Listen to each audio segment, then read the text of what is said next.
Okay, to get an idea of how fast I should go through some of the material that was gone over at Defcon 16, how many of you actually attended the Defcon 16 speech? Raise your hand. Okay, so a pretty good number, so we'll go through it pretty quick. So anyways, our old humor was the whole like series of tubes of Ted Stevens, but this year since I said like, shacking DOCSIS, I'm like, okay, are you saying like we're, shacking up with our modems or something? I don't know, but anyways, it's so you guys already know the backgrounds of most of you. I do research with CERC. It's actually what was CERC, now it's S2ERC, Security and Software Engineering Research Center, which is National Science Foundation Industry University Cooperative Research Center. And this is bitemytaco. He's a root admin over at SB Hacker. And at DEFCON 16, we covered DOCSIS 2 and below. And our last speech actually led to a huge number of people coming over to the SB Hacker forums and discussing the modem technology, to include ISPs and contractors and everybody else. So what we're going to cover, pretty similar format to our last talk, is our requirements for our examples. We're going to do a previous speech overview, which I'll try to get through rather quickly since most of you are already familiar with it. Then we'll get into DOCSIS 3. Going to touch a little bit on packet cable. Then I'm going to go over the United States versus modem hackers. If you guys didn't know, after our DEFCON 16 speech, a number of people got arrested for making and selling modified modems. Then we'll go over some of the new tools and of course the new firmware, and then kind of basically leave it open for the future. So what do you need for our examples? A coax connection to the cable company.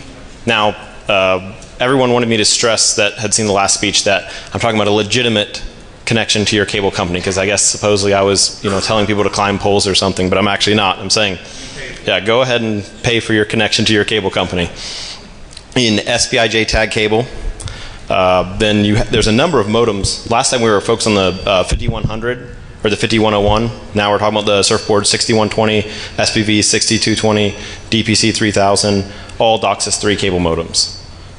Some soldering skills, or if you don't have soldering skills, SB Hacker actually sells, pre-modified modems, so then you can get around that. Then of course tools for flashing, which there's a number of those, USB JTAG NT, Haxomatic, which is a new thing from SB Hacker, and you can always, do it yourself cables. So as we covered last time, why is it possible? Well, manufacturers didn't really put any physical security into the modems. So it made it really easy to modify them. The software, the software was very easy to modify as well. Then of course the ISPs, CMTSs aren't configured properly. There's security flaws in CMTS and in the iOS. And my stance is DOCSIS really even a good platform? I mean, in terms of security, I would say no. But it's still, they keep pushing out new versions of it, new specs, and in my opinion, it's not getting any better security-wise, but it's still in use, so you can still do this. Quick cable network overview. You've got, your cable modem termination systems, which is where your internet connection is going through. Your customer database is where it's going to do a lookup, and that's based on your, your MAC address. Your operation support system is basically you call in and you have a problem, then they can, hook into that, look at the CMTS, see power levels, all that good stuff, and then we have your nodes are basically, out there in your neighborhoods. So the big thing we pushed last time, we're talking about anonymous internet access, and we used Comcast. Comcast is still the largest ISP, so we're still using Comcast. The whole idea is if you take a modem that's not tied to an account and you hook it up online, it's going to ask you to sign up for service. But if you change the DNS servers, and I don't know why this still works. I actually figured they would have done something to change this, but for some reason this still works. You change the DNS service or servers and you're online with a modem that's not tied to an account or anything. You're completely online. So then you have some other things you can do, with config files to get it faster, or then we have disabling SNMP and things like that just to be a little more anonymous so that they won't be able to detect you as easily. Then once you get your anonymous access, like I said, a lot of this is all review, but anonymous access is good, but faster anonymous access is better. And as Taco says, don't forget kids, the faster you download, the bigger your penis is. Everybody knows. It's my forum signature. Sure. For the past 3 years. Everybody's got a big e-penis. So one of the funny things to me is that even after our last talk, and we're pretty much showing them how this is all working. So we've got the DOCSIS 1. That's really not so much in use. You can still use it on most of the networks. But then you got DOCSIS 1.1, 2, 3. The config files from the last talk are still working on DOCSIS 3. To me, there's something wrong with that. I mean, but hey, whatever, you know. I guess they're still making money, so they're happy. Hacksarware, you know, basically you go to it, it's got a web interface, you can configure all that stuff. When we spoke last time, it was pretty much like a beta type thing. As far as we know, all the bugs have been worked out. It's very stable, it's very good. I have a huge following over it. I think it's, you know, personally, it's, you know, leaps and bounds ahead of the Sigma firmware. Then we go techniques for remaining anonymous. Like I said, still just going through review. Disable SNMP. Hide the modem's HFC IP address. These are just commands you can do to do that stuff. Hide the reported software version. You know, because if you're using like some weird software version that isn't what because they'll actually push out updates to your modem, so you want to try to match that. Because if you don't match that, they're like, hey, why, you know, we push out an update to this modem. Why is it on a different, you know, software version? So all these settings, you know, basically put them in, and it will make your modem look more normal. That's the whole idea. You want to just kind of lay under the radar. Cloning. I know SB Hacker really against cloning. I still said I want to go over it real quick. Yeah, you can clone modems. That's pretty much, I think, viewed by everyone as just really illegal, because you're taking someone else's modem settings and for like a true clone, taking their certificates and actually cloning that with your modem and getting on under their account. And so, you know, and especially in the nature that we can get on anonymously, why would you really want to clone someone? But we'll just leave it at don't do it. So that's a quick overview of that. That because they're on different CMTSs, you can clone them. Like you couldn't clone someone that's on the same CMTS as you. That's really the only restriction that you have. And then, actually, I think I'm just going to skip through this just because it's on the CD. If you want to do cloning, like we're pretty much saying don't do it, but if you really want to, the information's there. And this is always interesting to me is people always ask me, well, how anonymous are you?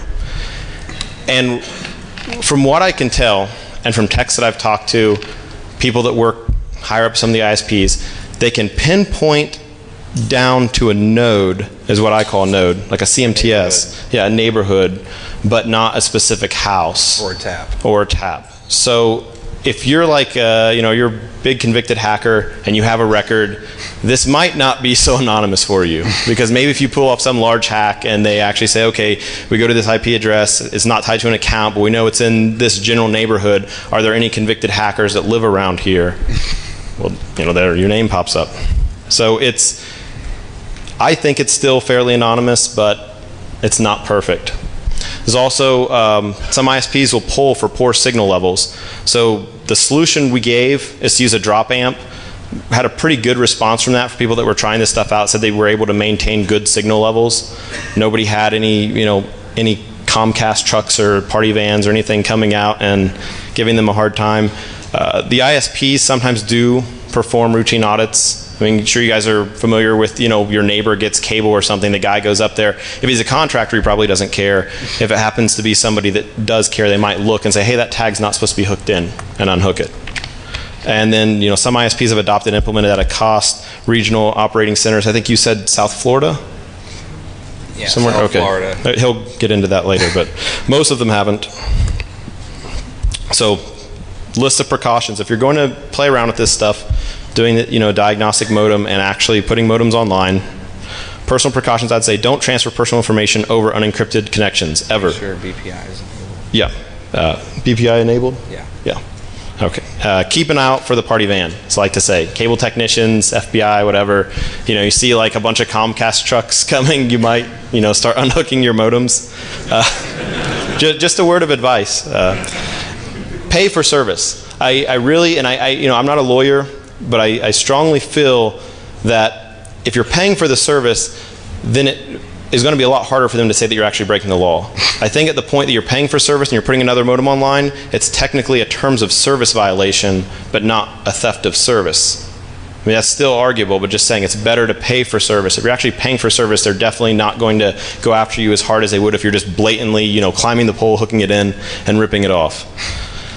Use the modified modems to test, confirm, diagnose your existing service. That's the legitimate reason for these modems. So if you're buying them, that's what you're buying them for, not for any bad stuff that you might happen to do. Be mindful of HFC MAC addresses you may choose to clone. I'm actually going to say precautions, don't clone modems. But that was a couple years ago. We were, giving people maybe potentially bad advice. And yeah, okay, the next one, don't do that. That's leftover. Don't cut line identifiers off of cable lines. So the previous firmware, yeah, sure. Like I said, we were a little riskier at Defcon 16, and we're trying to, we want to, because all the people were arrested, we're really trying to get this to be more legitimate. If we have everyone, I know. There are plenty of legitimate uses. There really are. Just saying, if we have people running around cutting tags off and hooking up modems, and get it somewhat legitimate. So the old firmware had all these different things it could do. I don't even really want to go over those, because I already went over the anonymous internet and that stuff. Like I said, it's all, you can read it. And at this point, I would like to hand over to Taco and let him start going over DOCSIS 3. You want that mic or this? Here we go. I'll take it. Hey, everybody. So DOCSIS 3 has been certified by Cable Labs since our last presentation.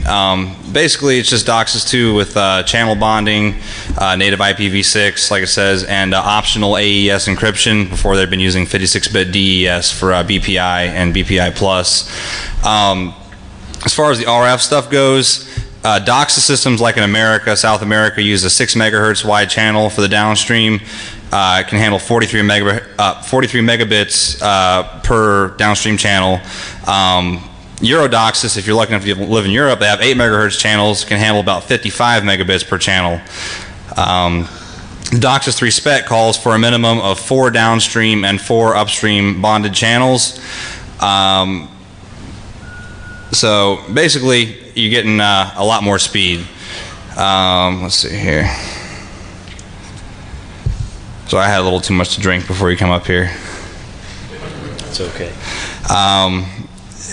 In America, basically, if you have a 4 channels down, you're going to get up to 160 megabits, depending on what your cable operator offers. The potential for most upstream packages now get 10 to 15 megabits. The potential is for about 120. That'll come sometime in the future. The basic foundation of DOCSIS 3 is the two competing companies, Broadcom and Texas Instruments. Before, with DOCSIS 2, Texas Instruments had a garbage chipset. Motorola had a big fiasco with them. The 5120, it was a piece of shit. Comcast started pulling them from the field, blah, blah, blah, long story short. Broadcom was the leader. Well, now with DOCSIS 3, Texas Instruments released the Puma 5 chip long before Broadcom released theirs. It's ARM v6 architecture. It runs Monte Vista Linux, open source, of course. Right now, there are 4 channels down, 4 channels up bonded on that CPU. TI just recently released an 8x4 Puma 5 chip, meaning 8 channels down, 4 channels up, to compete with the Broadcom BCM 3380, which is 8x4, which was really late to market, and the current firmwares for all those modems have a lot of bugs. And that runs on ECOS and its MIPS. How many people here have Haxorware modems? Good. See a lot of hands. Y'all know Rajko then, the Serbian prodigy who wrote Haxorware when he was 16 years old. He's now 18, and he plans on doing a Haxorware 3.0 probably sometime around the end of this year for the Broadcom modems. The TI modems, Linux open source. Anybody can develop for it, and we're trying to find more developers because the possibilities with that are quite endless. Let's see. Every modem manufacturer has a Puma 5 modem out. Motorola, Cisco, Aris, Netgear, SMC, you name it. And then the Broadcom modems. The Motorola SPG 6580. It's a modem with a Wi-Fi in gateway. They released it about a month ago to Best Buy at retail, and they've already stopped shipping it because of so many firmware bugs. They released it with a serial port and a JTAG port, which they should have known better because, this modem hacking has been going on since, 2002, 2001. The next batch is supposed to have that stuff removed and hopefully some firmware bugs fixed. My favorite Broadcom one is the Cisco DPC 3010. Works pretty well. The Thompson, piece of shit, but it's an option. The DCM is DOCSIS. The TCM is Euro DOCSIS. Let's see. Oh, and ECOS, MIPS, you got to have somebody who's Ryko codes everything in assembler.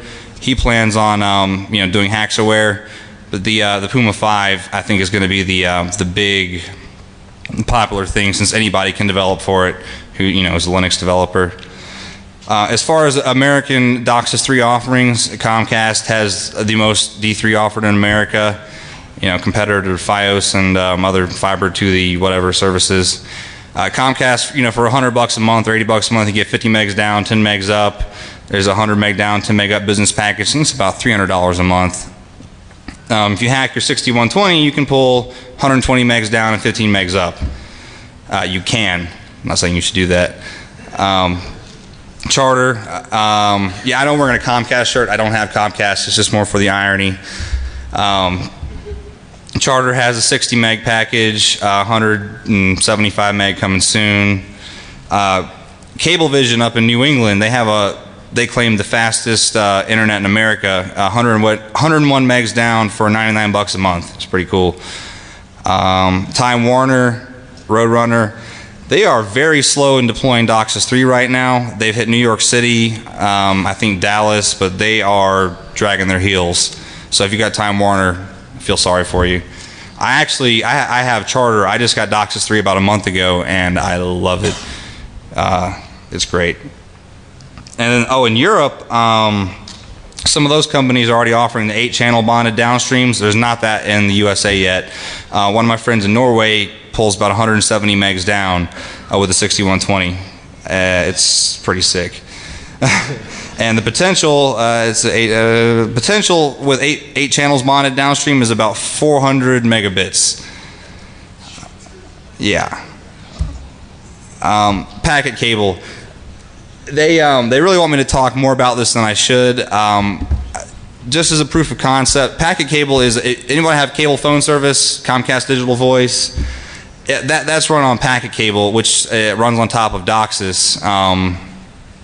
Basically, with a permission of the phone line owner, I was able to, in a couple of hours, hijack their phone line completely. No need to clone the MAC address. By simply cloning the FQDN, which is the fully qualified domain name, and a couple other pieces of information, you can hijack somebody's phone line who has cable phone service. And that's not something I recommend you do. I did it just to prove it could be done, and there's a lot of flaws in packet cable. I think it's more so vulnerabilities in the call management servers, not necessarily packet cable, but packet cables like DOCSIS, there's inherent flaws in it. And basically, somebody pisses you off and you know enough information, you can hijack their phone and, use your imaginations on that one.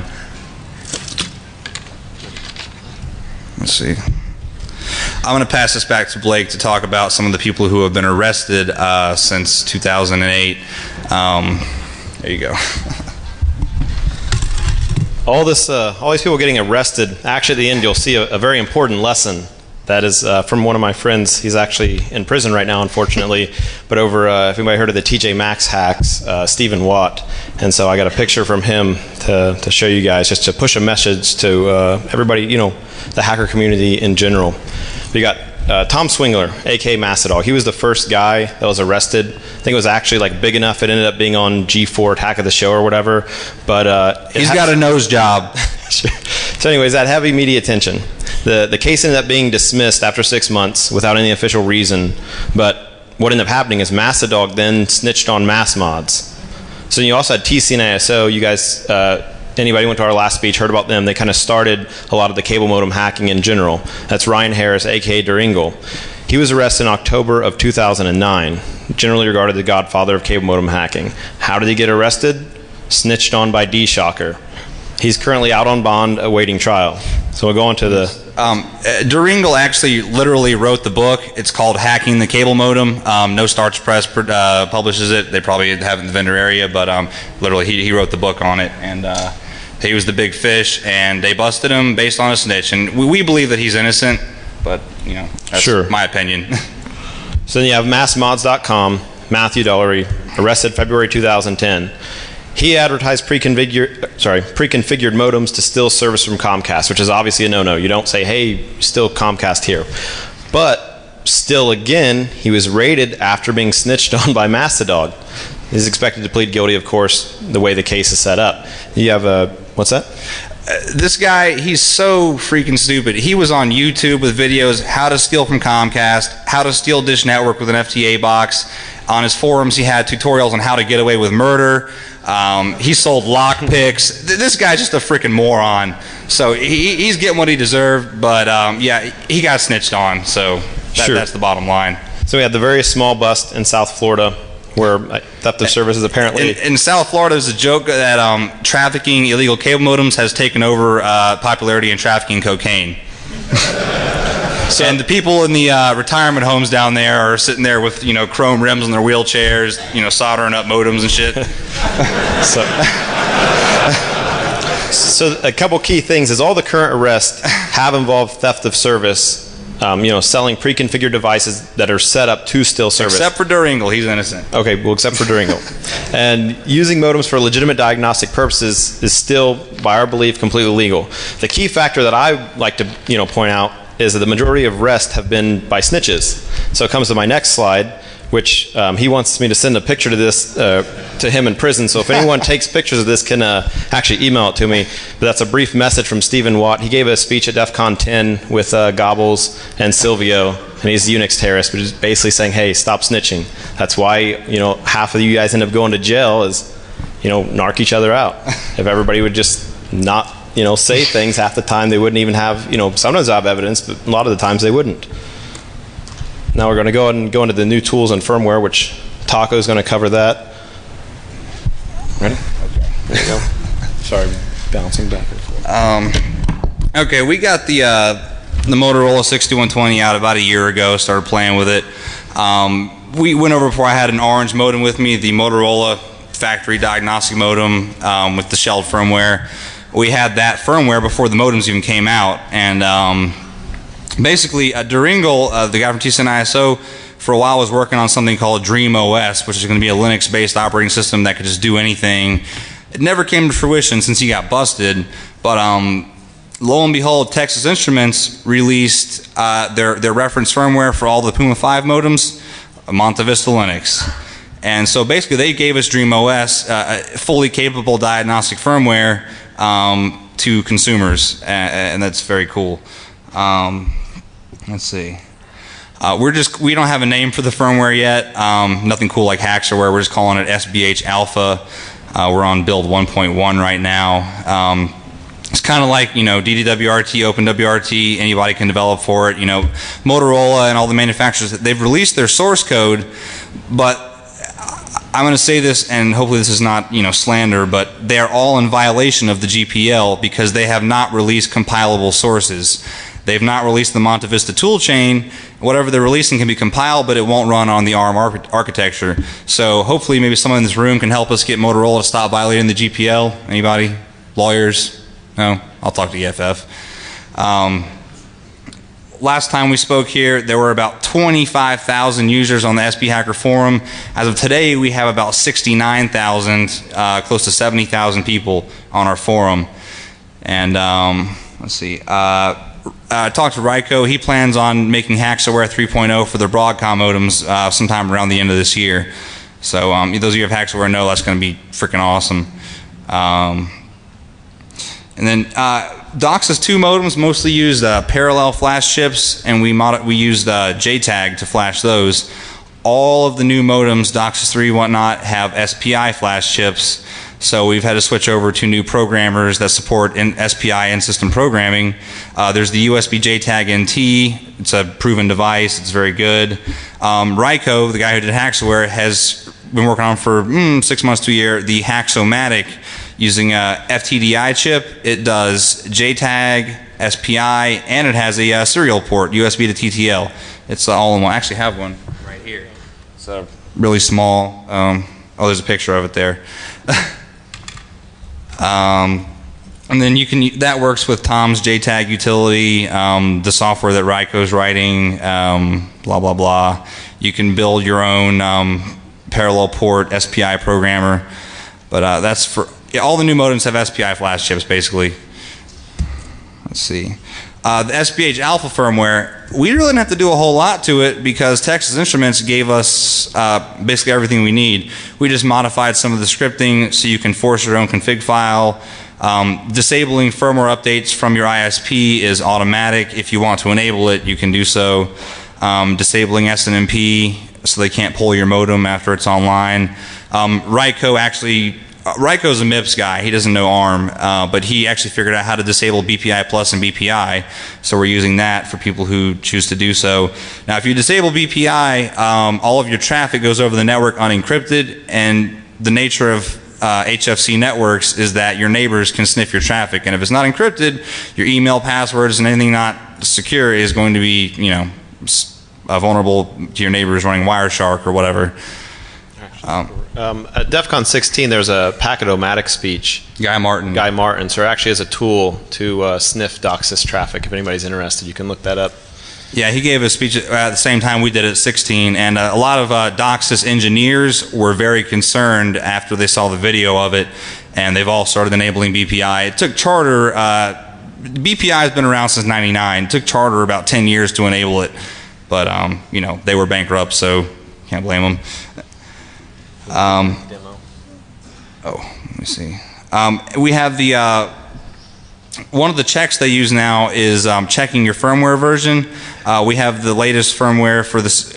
Basically, we're working with Motorola 6120 firmware. The latest version is spoofed, so it reports to the cable company you're running the latest firmware version. We're trying to add a feature where you can change it to whatever you want. Like in Hacksaware, you can spoof any modem you want, and it looks like you're running that modem. And right now, there's no web GUI like with Hacksaware. You can change all the settings. It'll also be done via serial port or SSH. There's two reasons for that. One is because Hacksaware invited a lot of morons who don't even know how to run a computer into this community, who started stealing service and just trying to ruin the hobby for everybody. So one of the reasons is that. The other reason is tool chain issues. Like I said, some of those companies are violating the GPL, not releasing the Monte Vista tool chain. We only know one person with a working tool chain for the Puma 5, but I'm sure plenty of people in the audience here are, gifted Linux developers and could write their own tool chains. Let's see. Yeah, I'm going to set up a demo and show you guys the 6120 shell and the Haxomatic, and Blake's going to go over a few things. Yeah, while you guys are doing that, what I was going to say is, how many of you guys, maybe show of hands, have heard of DDWRT or any of that type? So this is the kind of the same thing. What's going on with this? Now that you have Linux on your modems, you have a whole world of potential that you could do. So you can port all this stuff to it, run all different types of tools and whatnot. So what SB Hacker is really looking for is to get more people that could build things like what was built into DDWRT to put this onto the modems and really give you a lot of power on your modems. And I mean, who knows what all. I don't know if they could handle snort or whatnot, but I remember, there are people using like DDWRT with snort and things like that. All the current modems have 8 or 16 meg flash chips and 32 or 64 megs of RAM, so there's plenty of power there to be used. So that's really, looking for people to get more involved with this project. That's the new, with the new Surfboard Hacker firmware, since it does run on Linux, the idea is instead of having just like one guy coding it like Ryko, actually having a community of people contributing and helping to develop it. Oh, and this is the Motorola SB6120. This is the most popular DOCSIS 3 cable modem. You can buy it at Fry's, Best Buy, whatever. It's the most popular one. It's completely hacked, blah, blah, blah. Let's see. I'm going to load up. It has a breakout board installed on it. We've got a USB to serial port, and we've got a little port here for flashing the SPI chip. And inside, the board is wired directly to the SPI chip. And when we power it on and cut the cable, it cuts the power to the CPU. For those of you who are familiar with SPI programming, so you can program the chip directly, and it's quite a bit faster than using JTAG. Is this going to work?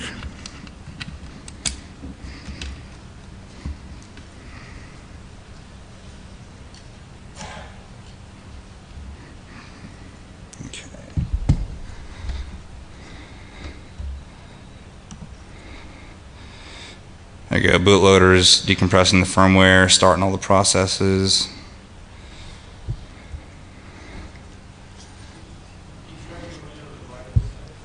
Oh, it's maximized. Oh, you're not missing anything. Let me, and this has a BusyBox Linux shell and also a Texas Instruments shell. Okay, here we go. So what TI has given us is basically, like I said, fully capable diagnostic firmware. If you go into the shell and type in prod show, oops. You got the the hardware revision, serial number, file names for spoofing firmware versions, change the modem's IP, the MAC addresses, basically. And then if you type prod set, you can go in and change all those parameters, and then save it, and it's very simple. You're done. If you want to change something, let's see. And outside of that, we have the standard BusyBox Linux console here. Okay. So basically, it's very powerful. Linux on a modem. You can do whatever you want with it. Next, I'm going to show you guys Haxomatic. After Haxaware, Ryko has been working on this programmer, like we talked about. The Haxomatic does SPI, JTAG, and has a serial port as well. Where is it?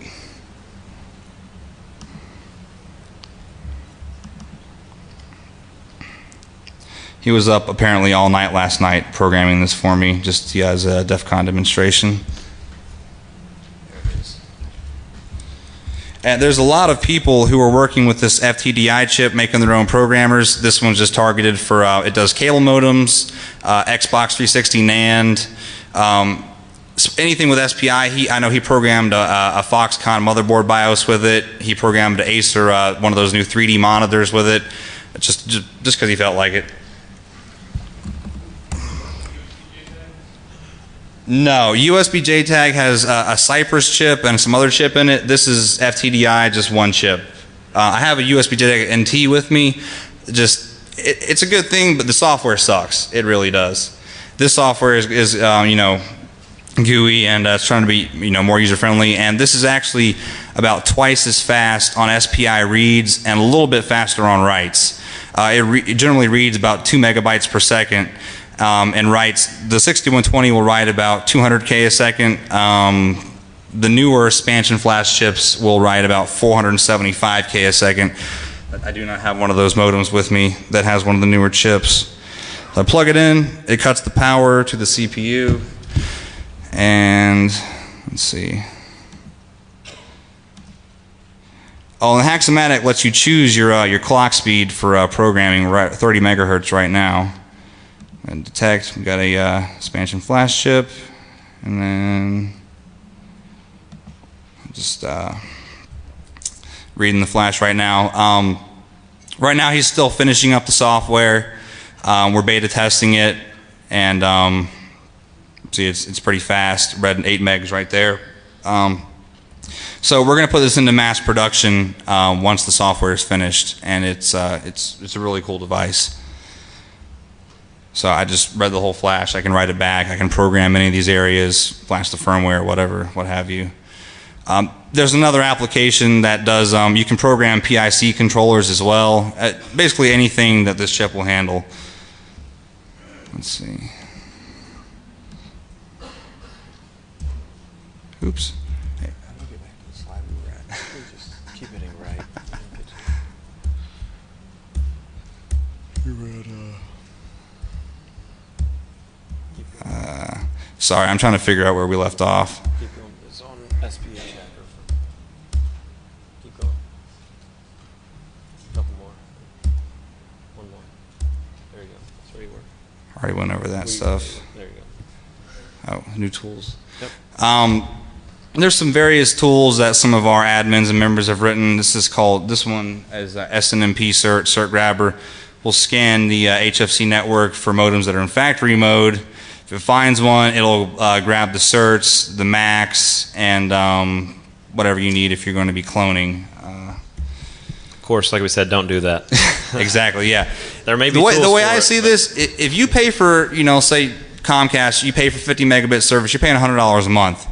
If you want to run a diagnostic modem for whatever reason, it shouldn't matter. You're paying them, and it's not illegal. It's just against the terms of service. And if they catch you, they will ban you for life.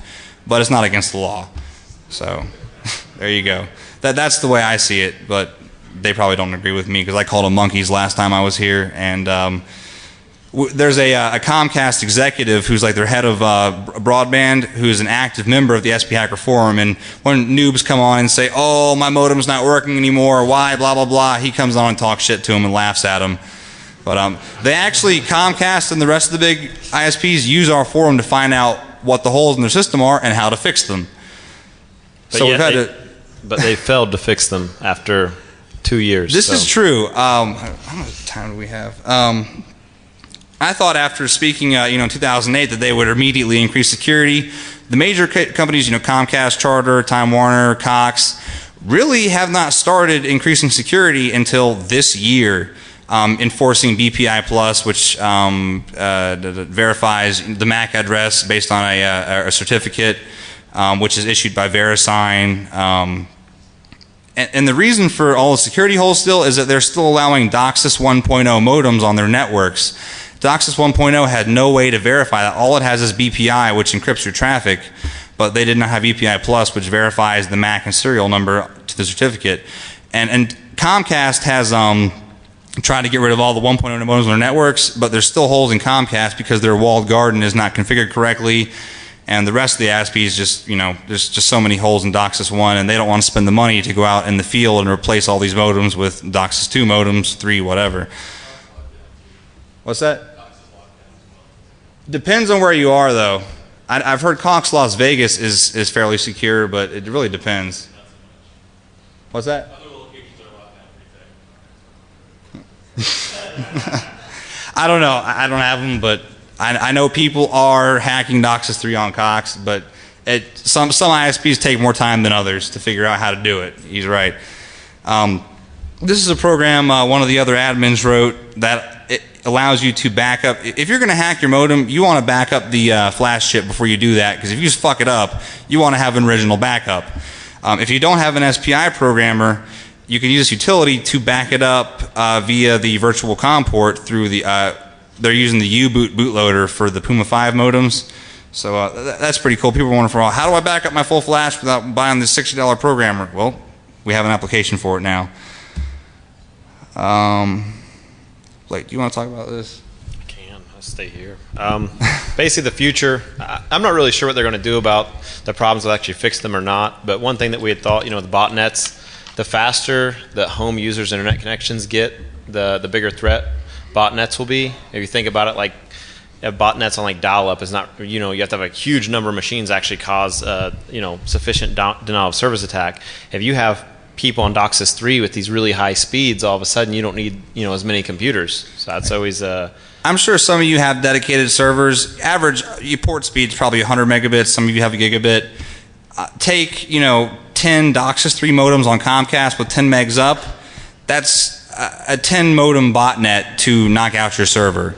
So they just have to be really mindful of that, because if people are getting exploited and being used for botnets, it's it could get bad. It could get really bad. Or on the other side, not just botnets, but if somebody, were inclined to get a number of diagnostic modems and put them all online, like he said, put 10 diagnostic modems online, and all of a sudden you can start, taking down pretty heavy servers in terms of denial of service attack.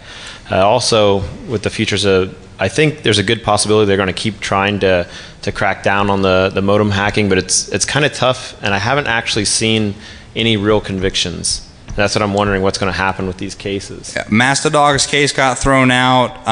Mass Mods, he told me he's going to plead guilty, and he is guilty, so he should. Duringle will not plead guilty. He's going to go to trial if he has to. I just lost my train of thought. You can go on to the next slide if you want.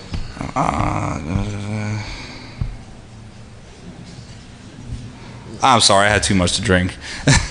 I'm so sorry. Actually, skip this. Just role playing. It's not too fun. All stuff we've already went over. Go on one more. Okay. Right again. Yeah, right. There you go. Okay. So problems and solutions. One thing that we had brought up last time, and DOCSIS 3 does have in the spec for AES, but so far it doesn't look like many people are using it, is that if you're using like 56-bit DES, that's crackable. That's kind of scary for your privacy when you already have the packet-o-matic, right? So that can watch your traffic. Your neighbors can see your traffic if it's unencrypted. With the BPI plus, if it's just 56-bit DES, probably only a matter of time if somebody's motivated to actually write a plugin for packet-o-matic and go ahead and start sniffing all the encrypted DOCSIS traffic, which maybe people already are doing it. I don't know. I want to add something. Hackserware has the ability to create and generate self-signed BPI Plus certificates if you change your MAC. That was actually something that Motorola added to the SB4100, I believe. It's a DOCSIS 1 modem. They wanted it to be DOCSIS 1.1 compliant, so Motorola wrote these code where you can sign your own certificates, and we took that and Ryko put it into Hackserware. However, it doesn't really work because Cisco CMTS by default will not accept self-signed certificates, but like say a third world country where they want to have 4100s keep working, they will enable self-signed certificates to work, and there you go. So there is code to generate the self-signed ones, but if you want a real certificate, you got to get it from VeriSign, and nobody has yet to crack BPI Plus. Sure. And we had clone detection last time. Really hasn't been anything that I've seen that's come out to try to really detect that with the actual perfect clones, meaning you actually clone the certificates and everything else. It seems like they're still getting away with it. So from my perspective, situation for the ISPs is pretty bleak. That's why I said I don't really think DOCSIS is a good protocol in terms of security on providing people with internet access. I mean, it's great for us as hackers if you want, anonymous internet, or you want to be able to put as much stuff online as you want or get whatever speed you want. But from a ISP perspective, I'd say it's pretty bleak. I don't see them coming up with any solution in the at least immediate future. The way I explain this to Blake, DOCSIS 1.1 was certified about 10 years ago. DOCSIS 3.0 was certified in 2008. Basically, all the U.S. cable operators are running DOCSIS 1.1 networks with channel bonding. So they're using 10-year-old technology and just bonding the channels to give you more speed, and they're not using the AES security or anything else. So they're really, and it's mostly because their admins don't know what the hell they're doing. They're getting better at it because they're going to SB Hacker and seeing what they need to do to fix the holes, but they just don't know what the hell they're doing. Let's see. Okay. There's a little bit of stuff for you guys to remember. How to get anonymous fast internet on DOCSIS network, the equipment used, how to stay anonymous, different firmwares, which at this point, pretty much if you're using the older like 5101, you're talking about Hackserware, you're on the newer stuff, the Hackserware Alpha, why it's possible, hardware security, what DOCSIS 3 really is, bonding and faster speeds. And development and reversing is as easy as your sister. Is added by Dev Delay. He couldn't make it here this year, but Dev spoke with us last time, but he couldn't make it out. But he added this for us. These new security adoptions so far, something they can be defeated. It's kind of a thing with security. It seems to be this recurring trend of you keep having the same problems. Every time there's a new device or a new technology, it still has problems from the past, and it just keeps repeating itself, so people just keep breaking it. So, enabling one security feature on a CMTS may mean disabling or sacrificing another. It seems like every time Cisco releases a new code train for their CMTS iOS, it creates new security and then opens up old bugs.